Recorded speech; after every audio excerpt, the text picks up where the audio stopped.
আসসালামু আলাইকুম। প্রতিদিনের মতো একটা রেল ব্লগ নিয়ে চলে আসলাম আপনাদের সাথে। তো সকাল সকাল আম্মু বাজারে গেছিলো, বাজার করে নিয়ে আসছে করল্লা, কচুরমুখী, ধনিয়া পাতা, আর এখানে মুরগির কলজা গিলা এটা নিয়ে এসছে। আর এইখানে যে আমার ভাইয়ের বউ পাঙ্গাস মাছ দিয়ে নিতেছে রান্না করার জন্য। আর এইখানে কি বসাইছে দেখাইতেছি, ডাল বসাই দিচ্ছে আর এক চুলা এই যে ভাত বসাই দিচ্ছে। আমার বোনাই এগুলা নিয়ে এসছে বাইরে পরিষ্কার করার জন্য। ওরে ডাক্তারে বলছে মুরগির কলিজা এগুলা খাইতে, রক্ত হওয়ার জন্য, রক্ত নাই শরীরে, এই জন্য এই যে সকাল সকাল যা কলিজা নিয়ে আসছে। আর দেখেন পাতিলা নি নাই কই রাখছে, দেখেন আরে বলছে পাতিলাম তো আমি আনি নাই, দেখে এই জায়গায় রাখছে। মানে ওর সমস্যা নেই, আমার নাকি সমস্যা, ভিডিও করবো কিসের সমস্যা, আপনারা এইভাবেই দেখা পছন্দ করেন ভিডিও, ও বোঝে না সেইটা বোকামে।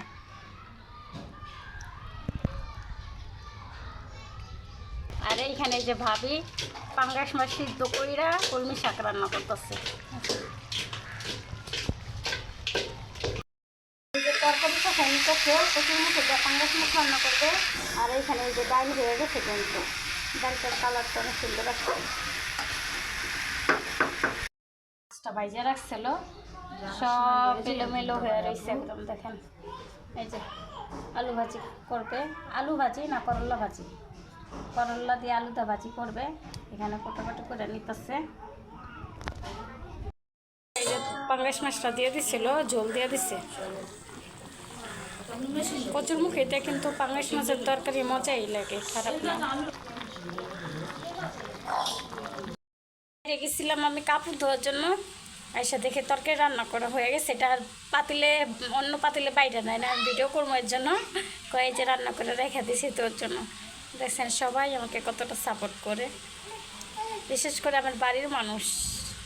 আর কচুরমুখীতে এইভাবে কিন্তু তরকারিটা খেতে জাস্ট অসাধারণ একটা মজা। কচুরমুখী এমনি ভর্তা, তারপর চিংড়ি মাছ, যে কোনো একটা মানে জিনিস দেয়া, ইলিশ মাছ, অনেকটা মজা। কার কার কাছে এরকম মজা একটু জানেন তো খেতে।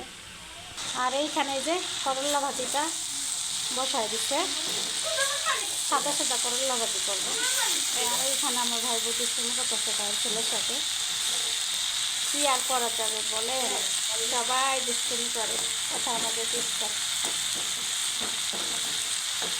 তো এই তো ছিল আমার আজকে, আচ্ছা এই ছিল আমার রান্নাবাড়া আজকে। তো কেমন হলে এই রান্নাবাড়াগুলো অবশ্যই আমাকে জানাবেন।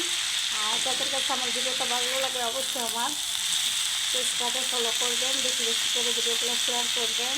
আর ইউটিউব চ্যানেল থেকে দেখে থাকলে অবশ্যই সাবস্ক্রাইব করে রাখবেন। তো আল্লাহ হাফেজ, সবাই ভালো থাকবেন। ভিডিওটা আমার এই পর্যন্তই।